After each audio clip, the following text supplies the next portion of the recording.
Hi, I'm Clint Boal. I'm a research biologist with the U.S. Geological Survey and a professor of wildlife ecology with the Department of Natural Resources Management at Texas Tech University. And I'm supervising some work on golden eagles. Now, golden eagles are a large raptorial bird. They're actually considered an apex predator, and that means that there's really nothing above them at the top of their food chain. So while they forage and prey on a lot of other animals, nothing really preys upon them. Now, most apex predators, they have large home ranges to acquire enough food, and so they require a large landscape just to raise a family.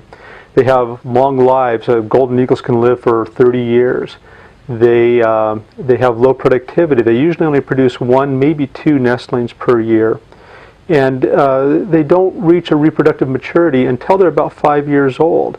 What this translates to is that because they are at the top of their food chain, they have low productivity, and they have a delayed maturity, they are subject to human-caused mortality. So things that humans do that can kill golden eagles may result in population-level effects. And this is a line of research that we've been starting to partner with the Fish and Wildlife Service and others here at Texas Tech University, looking at golden eagles in the southern Great Plains of Texas.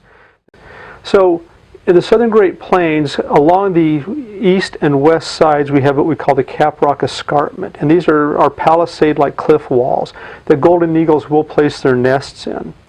And what we do is once we find these nests, and they're almost all on private property, and so we get contact with private landowners who allow us to cooperate with them and go out and visit these eagle nests.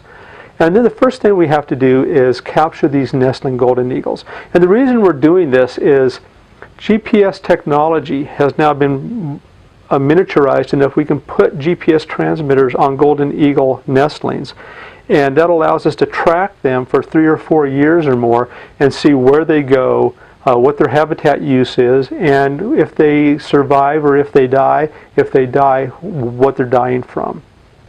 And so because that first 4 years of life for a golden eagle is really not well understood, we're focusing on catching nestlings and putting these transmitters on them to track them through their lives. The first trick is to find the nests, and then we access the nest where a climber will go down to the nest on safety lines and using traditional rock climbing equipment, and retrieve the nestling up to the top of the cliff where the team then processes it. Once we have the nestling in hand, the first thing we do is we check it for its condition to see is it parasitized, does it have good muscular development, is feather growth good, and all of these things.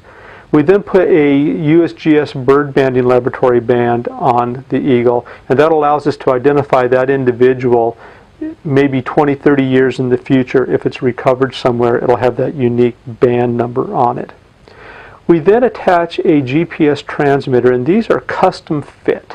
They only weigh about 25, 30 grams. They're solar powered, but because this bird is going to be carrying this for many years, we custom fit it to the body with Teflon ribbon. The Teflon ribbon is very smooth against the skin, so there's no abrasion.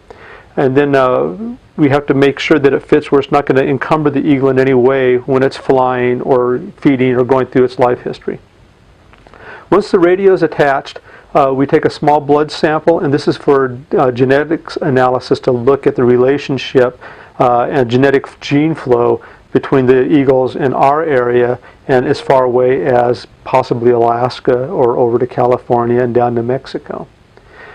Once we have done that, we then people find this kind of amusing, but we try to feed the eagle a little bit. This whole process may take 2 or 3 hours getting to the nest and returning the eagle to the nest. During that period, the adult eagles will stay away from the nest, so it's possible the eagle may miss a feeding.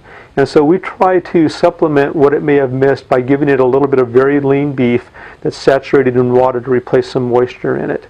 Once that's all done, we return the eagle back to its nest, and then we try to leave the area as quickly as we can.